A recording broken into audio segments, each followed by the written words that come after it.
Good morning. Last ക്ലാസ്സിൽ നമ്മൾ curl of B അല്ലെങ്കിൽ differential form of Ampere's law ആയ del cross B equal to mu zero J എന്ന കാര്യമാണ് പഠിച്ചത് അല്ലേ. അപ്പോൾ അതിനകത്ത് നമുക്ക് കിട്ടിയത് del cross B curl of B എന്ന് പറഞ്ഞാൽ എന്തായിരുന്നു, മ്യൂ സീറോ ജെ ആയിരുന്നു. ഇതെന്താണ്, ആംബിയസ് ലോയുടെ ഡിഫറൻഷ്യൽ ഫോം. ഇനി നമുക്ക് ബിയുടെ ഡൈവേർജൻസ് കാണണം. എന്താണ് മാഗ്നറ്റിക് ഫീൽഡിൻ്റെ ഡൈവേർജൻസ്, അല്ലെങ്കിൽ എന്താണ് ഡെൽ ഡോട്ട് ബി എന്നുള്ളത്. നമ്മൾ ഫസ്റ്റ് ചാപ്റ്ററിൽ പഠിച്ചതാണ്. ഫിസിക്കൽ ഇൻ്റർപ്രിട്ടേഷൻ ഓഫ് ഡൈവേർജൻസ് എന്നുള്ളിടത്ത് പഠിച്ചതാണ്. Divergence of a vector is defined as the amount of flux coming out through a closed surface per unit volume. അപ്പോൾ അത് ഇക്വേഷനായിട്ട് നമുക്ക് തന്നെ എഴുതാം. Del dot B equal to total magnetic flux per unit volume എന്ന് എഴുതാം. Total magnetic flux by total volume എന്ന് എഴുതാം. ഓക്കെ, ഇനി നമ്മൾ ഈ ഒരു പെർട്ടിക്കുലർ എന്ത് ഷേപ്പിലുള്ള സർഫസും ആവാം, ഇത് വോളിയം കൺസിഡർ ചെയ്തിട്ടുണ്ട്. അതിനുള്ള ഫ്ലക്സ് കാൽക്കുലേറ്റ് ചെയ്യാനുള്ള ഫോർമുല നമുക്കറിയാം. എന്താണ്, ഫൈ എന്നുള്ളത് integral B dot D A ആണ്. അപ്പോൾ ഇലക്ട്രിക് ഫ്ലക്സ് ആണ് വെച്ചാൽ phi equal to integral E dot D S ആണ്. അതുപോലെ ഇതിപ്പോൾ എന്താണ്, integral B dot D S, magnetic flux ആയതുകൊണ്ട്. ഇനി ടോട്ടൽ വോളിയം എന്ന് പറഞ്ഞാൽ ഇൻ്റഗ്രൽ ഡി ടോ. അതുകൊണ്ട് del dot B equal to total flux by total volume എന്ന് പറഞ്ഞാൽ എന്തുവരും, integral B dot D A by integral D tau എന്നാവും. അപ്പം ഫ്ലക്സിനുള്ള ഫോർമുലയായി. ഇനി പ്രത്യേകം ശ്രദ്ധിക്കാനുള്ള ഒരു കാര്യം, ഈ മാഗ്നറ്റിക് ഫീൽഡ് ലൈൻസിനൊരു പ്രത്യേകത ഉണ്ട്. ഈ ഫീൽഡ് ലൈൻസ് എപ്പോഴും ക്ലോസ്ഡ് ആയിരിക്കും. അപ്പോൾ നമുക്ക് എക്സാമ്പിൾ ഒരു ബാർ മാഗ്നറ്റ് ഉണ്ടെന്ന് കരുതാം. ഇങ്ങനെയാണ് ഒരു ബാർ മാഗ്നറ്റ് ഉണ്ടാവുക അല്ലേ, നോർത്ത് സൗത്ത്. ഈ മാഗ്നറ്റോസ്റ്റാറ്റിക് ഫീൽഡ് ഉണ്ടാകുന്നത് ഒന്നുകിൽ സ്റ്റഡി കറണ്ട് കാരണം അല്ലെങ്കിൽ ഇതുപോലുള്ള ഒരു മാഗ്നറ്റ് കാരണമാണ് നമുക്കറിയാം. ഇതിൻ്റെ ഫീൽഡ് ലൈൻസ് നമുക്കറിയാം ഇങ്ങനെ ഉണ്ടാവുക അല്ലേ. ഇവിടുന്ന് തുടങ്ങിയത് ഇങ്ങോട്ട് പോകുന്നുണ്ട് അല്ലേ, അല്ലാതെ ഇൻഫിനിറ്റിയിലേക്കല്ല. ഇലക്ട്രിക് ഫീൽഡിൻ്റെ പോലെ അത് ഇൻഫിനിറ്റിയിലേക്കല്ല പോകുന്നത് അല്ലേ. ഇങ്ങനെ നോർത്തിൽ തുടങ്ങി സൗത്തിൽ അവസാനിക്കുന്നുണ്ട് എന്ന് പറഞ്ഞാൽ ക്ലോസ്ഡ് ലൂപ്സ് ആണ്. അതുപോലെ തന്നെ നമ്മൾ ഏത് തരത്തിലുള്ള മാഗ്നറ്റോസ്റ്റാറ്റിക് ഫീൽഡ് നോക്കിക്കഴിഞ്ഞാലും the magnetic field lines are closed loops. അതുകൊണ്ട് തന്നെ every field line which enters the close surface will leave it എന്ന് പറഞ്ഞാൽ, ഇപ്പം നമ്മളിവിടെ ഒരു സർഫസ് കൺസിഡർ ചെയ്താൽ ഇതിങ്ങനെ വന്നിട്ട് അകത്തേക്ക് പോകുന്നു, ഇത് പുറത്തേക്ക് വരുന്നു അല്ലേ. അപ്പോൾ നമ്മൾ ഈ ഒരു പർട്ടിക്കുലർ കേസിൽ പറയുകയാണെന്ന് വെച്ചാൽ ഇതിൻ്റെ ഫ്ലക്സ് നമ്മൾ കാൽക്കുലേറ്റ് ചെയ്യുമ്പോൾ മാഗ്നറ്റിക് ഫീൽഡ് ലൈൻസ് ഇതിനകത്തേക്കും കയറും, അതേപോലെ പുറത്തേക്കും ഇറങ്ങും. ഫ്ലക്സ് എന്ന് പറഞ്ഞാൽ എന്താണ്, total field lines per unit വോളിയമാണ്. അപ്പം ഈ മാഗ്നറ്റിക് ഫീൽഡിൻ്റെ കേസിൽ total field entering will be equal to total field going out through the surface. അതുകൊണ്ട് തന്നെ അതിൻ്റെ ഫ്ലക്സ് എന്തായിരിക്കും, നെറ്റ് ഫ്ലക്സ് 0 ആയിരിക്കും. Okay, therefore flux entering the closed surface equal to flux leaving the closed surface. That means phi equal to 0. Number of field lines per unit volume എന്നുള്ളത് 0 ആയി വരും. അതുകൊണ്ട് തന്നെ del dot B equal to 0 എന്ന് വരും. ഇതൊരു important ആയിട്ടുള്ള റിലേഷനാണ്. ഇനി ഇതൊന്നും അല്ലെങ്കിൽ ഞാൻ പറഞ്ഞ പോലെ ഫസ്റ്റ് ചാപ്റ്ററിൽ പഠിച്ച ഡൈവേർജൻസിൻ്റെ ഇൻ്റർപ്രിട്ടേഷൻ നോക്കിയാൽ മതി. എന്താണ് ഡൈവേർജൻസ് എന്ന് പറഞ്ഞാൽ, how much A vector diverges from A point in question. ഒരു പോയിന്റിൽ നിന്നും ഇതൊരു പോയിന്റിൽ നിന്ന് ഇവിടുന്ന് എത്രത്തോളം ഒരു വെക്ടർ ഡൈവേർജ് ചെയ്ത് പോകുന്നു, അകന്നു പോകുന്നു എന്നതിൻ്റെ മെഷറാണെന്ത്, ഡൈവേർജൻസ് എന്ന് പറഞ്ഞാൽ. അപ്പോൾ നമുക്ക് മാഗ്നറ്റിക് ഫീൽഡ് ലൈനിൻ്റെ കേസിൽ magnetic field lines will be always A closed loop അല്ലേ. മാഗ്നറ്റിക് ഫീൽഡ് ലൈൻസ് ഇങ്ങനെ നോർത്ത് നിന്ന് സൗത്തിലേക്കാണ് പോവുക. ഇലക്ട്രിക് ഫീൽഡിൻ്റെ കേസിൽ നോക്കിയിട്ടുണ്ടാവും. ഇലക്ട്രിക് ഫീൽഡ് കാണിച്ചാൽ ഇത് പോസിറ്റീവ് ഇത് നെഗറ്റീവ് കാണിച്ചാൽ it is always directed from positive to negative or it is directed from positive to infinity. അങ്ങനെയാണ് നമ്മൾ ഇലക്ട്രിക് ഫീൽഡ് ലൈൻസ് പറഞ്ഞിട്ടുള്ളത്.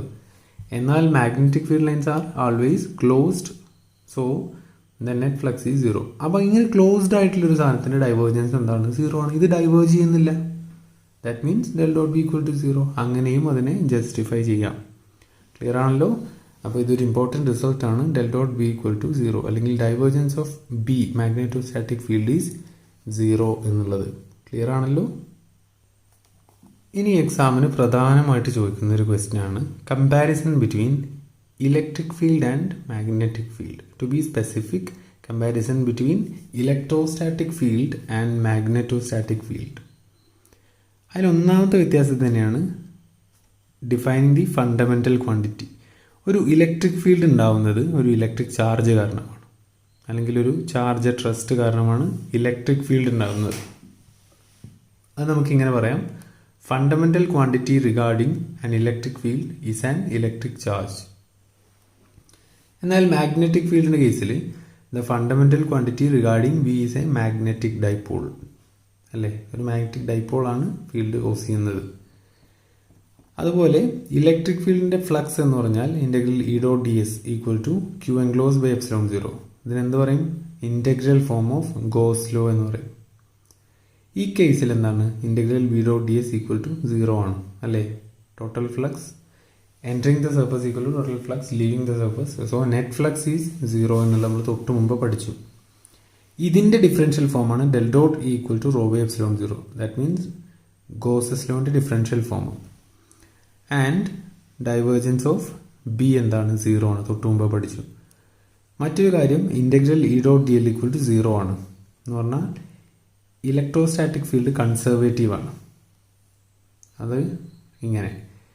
ഇനി ആംബിയസ് ലെവൽ നമ്മൾ പഠിച്ചു integral B dot D L equal to mu 0 I enclosed എന്ന്. അല്ലേ, മറ്റൊന്ന് electrostatic field conservative ആണെന്നുള്ളത് നമുക്ക് എങ്ങനെയും പറയാം? ഡെൽ ക്രോസ് ഈക്വൽ ടു 0, അതിൻ്റെ ഡിഫറൻഷ്യൽ ഫോം. ആംബിയസ് ലോൻ്റെ ഡിഫറൻഷ്യൽ ഫോം എന്താണ്? Del cross B equal to mu 0 J. അല്ലേ, ഇതാണ്, ഈ കമ്പാരിസൺ വളരെ ഇമ്പോർട്ടൻ്റ് ആണ്. ഓക്കെ, ഇനി നമ്മൾ തൊട്ട് മുമ്പ് പഠിച്ചു ഡൈവേർജൻസ് ഓഫ് മാഗ്നറ്റിക് ഫീൽഡ് എന്താണ്? 0 ആണെന്ന് നമ്മൾ പഠിച്ചു. അല്ലേ, del dot B equal to 0. ഇത് ബയോ-സാവാർട്സ് ലോ വെച്ചിട്ടൊന്ന് പ്രൂവ് ചെയ്യാൻ ഇടയ്ക്ക് ചോദിക്കാറുണ്ട്. ഇത് നമ്മുടെ ഒരു ഇതുവരെ പഠിച്ച രീതിക്കുള്ളൊരു പ്രൂഫല്ല. നമ്മൾ പിന്നെ സ്റ്റിക്ക് ചെയ്യുന്ന ബുക്ക് കാര്യമായിട്ടും ഗ്രിഫിത്തിൻ്റെ ബുക്കാണ്. പക്ഷെ നമ്മളതിൽ ഡെപ്തിൽ പോകുന്നില്ല. ഗ്രിഫിത്തിൻ്റെ ബുക്ക് നോക്കിക്കഴിഞ്ഞാൽ അറിയാൻ പറ്റും.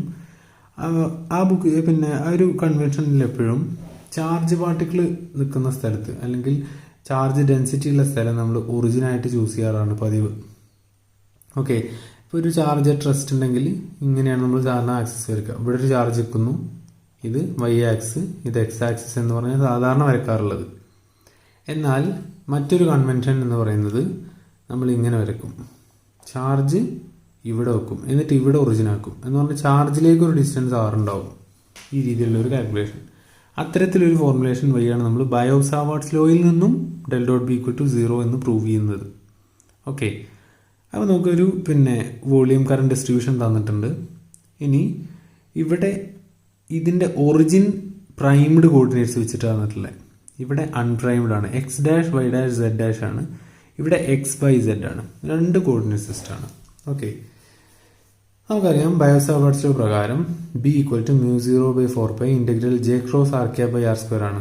വോളിയം കറണ്ടിൻ്റെ കേസിൽ ബയോ-സാവാർട്സ് ലോ ഇവർ എങ്ങനെയാണ് നമ്മൾ പഠിച്ചിട്ടുണ്ട്. അപ്പം നമുക്ക് കാണാനുള്ളത് ഡെൽ ഡോട്ട് ബി ആണ്, ഡൈവേർജൻസ് ആണ്. അപ്പോൾ അപ്പുറത്തും ഇപ്പുറത്തും ഡൈവേർജൻസ് എടുക്കുക എന്ന് പറഞ്ഞാൽ del dot B equal to del dot mu 0 by 4 integral J cross R cap by R square ditto. ആ ഡെൽ ഡോട്ട് ഞാൻ ഇങ്ങോട്ടേക്ക് എടുത്ത്. മനസ്സിലായോ? ഈ ഇക്വേഷനിൽ രണ്ട് സൈഡിലും ഡൈവേർജൻസ് അപ്ലൈ ചെയ്യാമെന്ന്. അങ്ങനെ ചെയ്തു. ഇനി ഇവിടെ del dot J cross R cap by R square എന്ന് പറഞ്ഞൊരു പ്രൊഡക്റ്റ് റൂൾ ഇവിടെ ഉണ്ട്. ജെ ഒരു വെക്ടറാണ്, R cap by R square മറ്റൊരു വെക്ടറാണ്. അപ്പോൾ del dot A cross B equal to B dot del cross A minus A dot del cross B എന്നുള്ള പ്രൊഡക്റ്റ് റൂൾ നമ്മൾ പഠിച്ചതാണ്. അതുകൊണ്ട് ഈ ഇവിടെ കാണുന്ന del dot J cross R cap by R square can be written as R cap by R square into del dot del cross J minus J dot del cross R cap by R square എന്ന്. അല്ലേ, ഇനി ഈ del cross R cap by R സ്ക്വയറിൻ്റെ value നമ്മൾ 0 ആണെന്ന് പഠിച്ചിട്ടുണ്ട്, first ചാപ്റ്ററിൽ പഠിച്ചിട്ടുണ്ട്. അതിൻ്റെ ഒരു ജനറൽ ഫോർമുല ഉണ്ട്, ഞാൻ പറയാം. അപ്പോൾ ഇതിനെ ഒന്നുകൂടെ മാറ്റി എഴുതിയാൽ ഡെൽ ഡോട്ട് ബി എന്താവും? Del dot B equal to mu 0 by 4 ഈ del dot J cross R cap by R square വരും ഇത് എഴുതാം. അപ്പോൾ R cap by R square dot del cross J minus J dot del cross R cap by R square ditto എന്ന് എഴുതി. Okay, ഇനിയോട് ശ്രദ്ധിക്കാനുള്ള ഒരു കാര്യം, ഈ ജെ കിടക്കുന്നത് അൺപ്രൈംഡ് കോർഡിനേറ്റ്സിലാണ്, ബി കിടക്കുന്നത് പ്രൈംഡ് കോർഡിനേറ്റ്സ് ആണ്. ഓക്കെ, അപ്പോൾ ഇവിടെ ബി നമ്മൾ എടുക്കുന്നത് അൺപ്രൈംഡ് ആണ്, എക്സ് വൈ സെറ്റ്. ഈ ജെ എടുക്കുന്നത് പ്രൈംഡും ആണ്, x prime y prime z prime ആണ്. നമുക്ക് കാണാനുള്ള ഡെൽ ഡോട്ട് ബി ആണ്. ഡെൽ ഡോട്ട് ബി നമ്മൾ എടുക്കുന്നത് ഇവിടെയാണ്. ഓക്കെ, ഡെൽ ഡോട്ട് ബി എടുക്കുന്നത് ഇവിടെയാണ്. ഡെൽ ക്രോസ് ജെ എടുക്കുന്നത് ഇവിടെയാണ്. അപ്പം ഈ B with respect to unprimed coordinates ആയതുകൊണ്ട് we are forcing del cross J equal to 0. Okay, ഇതൊരു ജസ്റ്റിഫിക്കേഷൻ ആണ്. അത് നമുക്ക് ഡെപ്തിൽ നമ്മൾ പോകുന്നില്ല, കാരണം നമ്മൾ ആ ഒരു ഫോർമുലേഷനിലേക്ക് നമ്മൾ MSc ലെവലിലേ പോകുന്നുള്ളൂ. പ്രൈംഡ് കോർഡിനേറ്റ്സ് ആയിട്ടും അൺപ്രൈംഡ് കോർഡിനേറ്റ്സും രണ്ട് കോർഡിനേറ്റ്സ് ആയിട്ട് ഫീൽഡ് പോയിന്റിനെയും അതുപോലെ ചാർജ് പോയിന്റിനെയും എടുക്കുന്നത് കേട്ടോ. അത് നിങ്ങൾ ഫ്യൂച്ചറിൽ പഠിക്കും. ഓക്കെ, തൽക്കാലം നമുക്ക് ഇങ്ങനെ പഠിക്കാം. ഇത് with respect to one coordinate system ആണ്, ഇത് മറ്റൊരു കോർഡിനേറ്റ് സിസ്റ്റം ആണ്. നമുക്ക് ഡെൽ ഡോട്ട് ബി ആണ് കാണാനുള്ളത്. ഇത് XYZ ആണ്. അപ്പം ഇവിടെ ഡെൽ ക്രോസ് ജെ എന്നുള്ളത് x prime y prime z prime ആയതുകൊണ്ട് ഡെൽ ക്രോസ് ജെ നമ്മൾ 0 ആയിട്ട് കണക്കാക്കും. ഓക്കെ, അപ്പോൾ അത് ടെക്സ്റ്റിനകത്ത് തന്നെ കാര്യമായിട്ട് വിശദീകരണം കൊടുത്തിട്ടില്ല. It is clear that del dot B is taken at the point with respect to unprimed coordinates XYZ. എന്നാൽ J is with respect to primed coordinates x', y', z'. Therefore del cross J equal to 0 എന്ന് കൊടുത്തിട്ടില്ല. ഇനി അതിലുള്ള മറ്റൊരു term del cross r⁻r² ആണ്. അതിൻ്റെ ഒരു general formula ഉണ്ട്. ഡെൽ ക്രോസ് r⁻n r എന്ന് പറഞ്ഞത് 0 ആണ്. ഓക്കെ, ഡെൽ ക്രോസ് r⁻r² എനിക്ക് എങ്ങനെ എഴുതാം? ഡെൽ ക്രോസ് r⁻² r⁻ എന്ന് എഴുതാം. ഇനി r⁻ എന്ന് പറഞ്ഞാൽ എന്താണ്? യൂണിറ്റ് വെക്ടർ ആണ്. അപ്പം വെക്ടർ r/mod വെക്ടർ r ആണ് അല്ലേ? r⁻ എന്ന് പറഞ്ഞാൽ വെക്ടർ r/mod വെക്ടർ r ആണ്. അപ്പോൾ അതിവിടെ സബ്സ്റ്റിറ്റ്യൂട്ട് ചെയ്താൽ ഈ r⁻ വരെ ഞാൻ r/r എന്ന് കൊടുത്താൽ ആ r മുകളിൽ പോയിട്ട് r⁻³ ആവും. പിന്നെ ഇവിടെ വെക്ടർ r കൊടുത്തിട്ടുണ്ട്. ഇനി ഒരു ജനറൽ ഫോർമുല ഉണ്ട്. Del cross r⁻n into vector r is 0 always. അതുകൊണ്ട് റൈറ്റ് ഹാൻഡ് സൈഡിൽ എത്തുന്ന ഡെൽ ക്രോസ് ജെയും അതുപോലെ ഡെൽ ക്രോസ് r⁻r² 0 ആയി. That means del dot B equal to 0. Clear ആണല്ലോ? ഇനി നമുക്ക് ഒരു ക്വസ്റ്റ്യൻ ഡിസ്കസ് ചെയ്യാനുണ്ട്. നോക്കാം. ഒരു ടൈറ്റ്ലി വൗണ്ട് സോളിനോയിഡ് ഉണ്ട്. ഓക്കെ, അതിൻ്റെ ആക്സിസിലുള്ള മാഗ്നറ്റിക് ഫീൽഡ് കാണാം. ക്വസ്റ്റ്യൻ ഇതിൽ നോക്കിയിട്ട് എഴുതിയിരിക്കുക കേട്ടോ. അപ്പം ഈ സോളിനോയിഡിൻ്റെ പ്രത്യേകത there are n turns per unit length. Okay, unit ലെങ്ത്തിൽ ക്യാപിറ്റൽ N ടേൺസ് ഉണ്ട്, N ചുറ്റുകളുണ്ട് ഒരു യൂണിറ്റ് ലെങ്ത്തിൽ. ഓക്കെ, ഒരു സിലിണ്ടറിക്കൽ ട്യൂബിൽ ഇത് റാപ്പ് ചെയ്തിട്ടുണ്ട്. അതിനാണ് കമ്പിച്ചിട്ടുള്ളത്, അതിനാണ് സോളിനോയിഡ് എന്ന് പറയുക. അതിൻ്റെ റേഡിയസ് ക്യാപിറ്റൽ R ആണ്, കറണ്ട് I ആണ്. അങ്ങനെ ആകുമ്പം ഈ മാഗ്നറ്റിക് ഫീൽഡിനെ നമ്മൾ θ1ൻ്റെയും θ2ൻ്റെയും ടേംസിൽ നമ്മൾ എക്സ്പ്രസ് ചെയ്യണം. എന്താണ് θ1 θ2 എന്ന് പറഞ്ഞാൽ?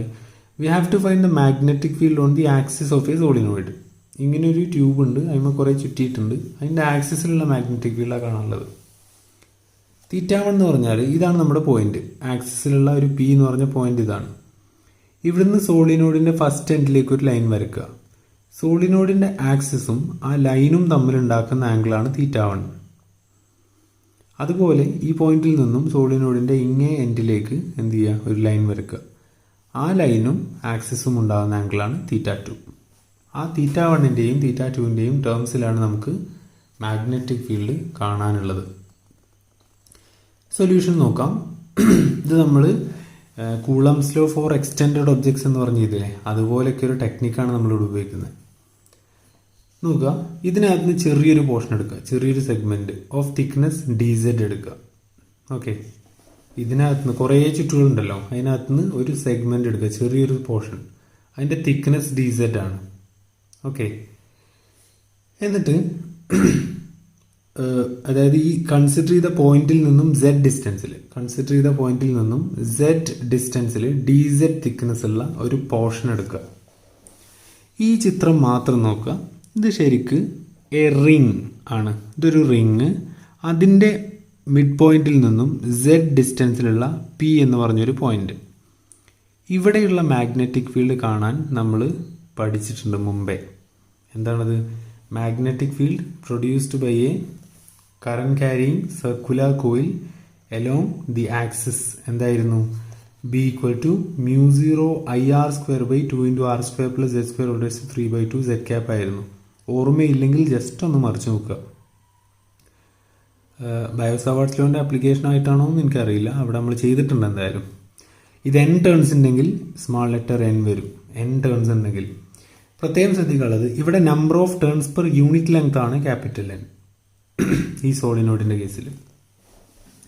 അപ്പോൾ നമ്മൾ ഈ ചിത്രം നോക്കുക. ഇതിനകത്തൊരു റിങ് ഉണ്ട്, അതിൻ്റെ റേഡിയസ് ക്യാപിറ്റൽ ആർ ആണ്. അതിൻ്റെ മിഡ് പോയിന്റിൽ നിന്നും z ഡിസ്റ്റൻസിലുള്ള ഒരു പോയിന്റാണ് പി. അവിടെയുള്ള magnetic ഫീൽഡിൻ്റെ formula μ0 IR²/2 × R² + Z² എന്ന് പറഞ്ഞൊരു ഫോർമുല നമ്മൾ പഠിച്ചിട്ടുണ്ട്. അപ്പോൾ ഈ ഒരു പെർട്ടിക്കുലർ കേസിൽ magnetic field produced by the elemental circular coil of width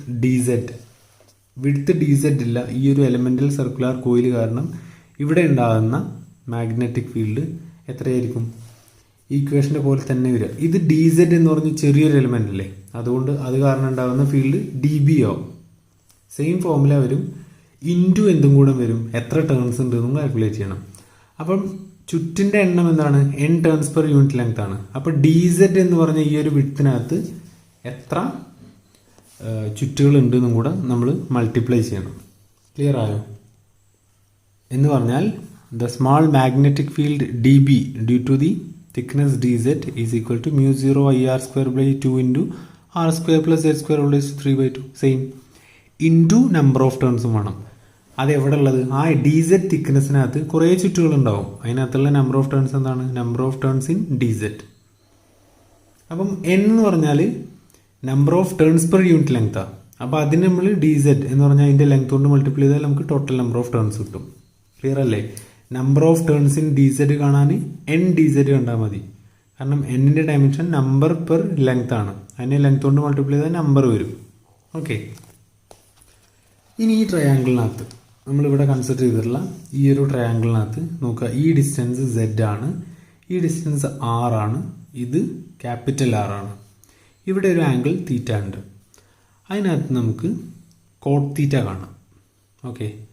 tan theta ഒന്ന് കണ്ടു നോക്കുക. ടാൻ തീറ്റ എന്ന് പറഞ്ഞാൽ എന്താ വരിക? R/z വരിക. അപ്പോൾ കോട്ട് തീറ്റ എന്ന് പറഞ്ഞാൽ 1/tan തീറ്റ. ആ ഫോർമുലയാണ് ഇവിടെ ഉപയോഗിച്ചിട്ടുള്ളത്. ഓക്കെ. z = r കോട്ട് തീറ്റ, അല്ലെങ്കിൽ കോട്ട് തീറ്റ = z/r വരിക. ഇനി നമുക്ക് ഇതിനകത്ത് dz ഉണ്ട്. ആ dz കാണാൻ വേണ്ടിയിട്ടാണ് നമ്മൾ ഈ ഇക്വേഷന് z = r കോട്ട് തീറ്റ എന്ന് പറഞ്ഞ ഇക്വേഷൻ ഒന്ന് ഡിഫറൻഷ്യേറ്റ് ചെയ്യുക. അപ്പോൾ എന്ത് കിട്ടും? dz = കോട്ട് തീറ്റൻ്റെ ഡിഫറൻഷ്യേഷൻ എന്താണ്? -1/sin² തീറ്റ. ശരിക്കും അതിൻ്റെ ഫോർമുല നമ്മൾ പഠിച്ചത് കോട്ട് തീറ്റൻ്റെ -cosec² എന്നാണ്. കോസിക്കിന് നമുക്ക് 1/sin തീറ്റ എഴുതാം. അപ്പം -cosec² എന്നുള്ളതിന് dz = -r/1/sin² തീറ്റ കൂടെ. അപ്പം dz = -r/sin² dθ എന്ന് എഴുതാം. അത് ഇവിടെ സബ്സ്റ്റിറ്റ്യൂട്ട് ചെയ്യാം. അതുപോലെ ആ ഡയഗ്രാം നോക്കിയാൽ അറിയാം എന്ത്? r² + z² എന്ന് പറഞ്ഞാൽ സ്മാൾ ലെറ്റർ r² ആണ് അല്ലേ? അവിടെ Pythagorean theorem r² + z² = small letter r². അപ്പോൾ സ്മാൾ ലെറ്റർ r² എങ്ങനെ എഴുതാം? √r² + z² എന്ന് എഴുതാം. അതാണ് ഇവിടെ കൊടുത്തിട്ടുള്ളത്. ഓക്കെ. ഇത് since r² + z² ⁴ 1/2 is r. അപ്പം ഇവിടെ അതുണ്ട്. അതിന് പകരം നമ്മൾ എന്ത് കൊടുക്കുക? r എന്ന് കൊടുക്കുക. അപ്പം ⁴ 3/2 എന്ന് പറയുമ്പം r³ എന്ന് വരും. ഇതൊക്കെ സിമ്പിൾ മാത്തമാറ്റിക്സ് ആണ്, അറിയാമെന്ന് വിചാരിക്കുന്നു. അപ്പോൾ dB = μ0 NIR³/2r³. ഈ r³ വരാൻ കാരണം ഇവിടെ ഒരു r ഇല്ലേ, അതാണ് കേട്ടോ. -dθ/sin² തീറ്റ. ക്ലിയർ ആണല്ലോ? അപ്പോൾ dB = μ0 NI/2 × r/r³. ഇവിടെ r³ ഉണ്ട്, ഇവിടെ r³ ഉണ്ട്. അപ്പോൾ r/r³ ഇത് sin² തീറ്റ അല്ലേ? അങ്ങനെ കൊടുത്തു. ഇനി ആ ട്രയാങ്കിളിൽ വീണ്ടും നോക്കാം. ഇതിനകത്ത് സൈൻ തീറ്റ എന്ന് പറഞ്ഞാൽ എന്താ വരിക? Opposite side by hypotenuse. Sine theta എന്ന് പറഞ്ഞാൽ r/r ആണ്. അപ്പോൾ ആ r/rന് പകരം നമ്മൾ ഈ r/rന് പകരം സൈൻ തീറ്റ കൊടുത്തു. അപ്പോൾ sin³ തീറ്റ എന്നാവും. ആ sin³ തീറ്റയും sin² തീറ്റയും കട്ട് ചെയ്ത് ബാക്കി μ0 NI/2 -sin θ dθ എന്നാവും. മനസ്സിലായോ? ഇതും കട്ട് ചെയ്ത് പോകും. ക്ലിയർ ആണല്ലോ? Therefore, the total field B = integral dB = μ0 NI/2 -sin θ dθ integrate ചെയ്യാം. ഇനി അതിൻ്റെ ലിമിറ്റ് എന്താണ്? θ1 to θ2 ആണ്. θ1 എന്താ, θ2 എന്താണെന്ന് നേരത്തെ പറഞ്ഞു അല്ലേ? അതിൻ്റെ എൻഡിലേക്ക്, ആ പോയിന്റിൽ നിന്നും എൻഡിലേക്കുള്ള ലൈൻ ആക്സിസുമായിട്ട് ഉണ്ടാക്കുന്ന ആംഗിൾസാണ് θ1 ഉം θ2. ഇൻ്റഗ്രേറ്റ് ചെയ്യുക. സൈൻ തീറ്റൻ്റെ ഇൻ്റഗ്രൽ എന്താണ്? -cos θ ആണ്. അപ്പോൾ മൈനസ് കട്ടായി. അപ്പോൾ cos θ, θ1 to θ2 ലിമിറ്റ് കൊടുക്കുക. എന്ത് കിട്ടും? μ0 NI/2 cos θ2 - cos θ1 z cap എന്ന് കിട്ടും.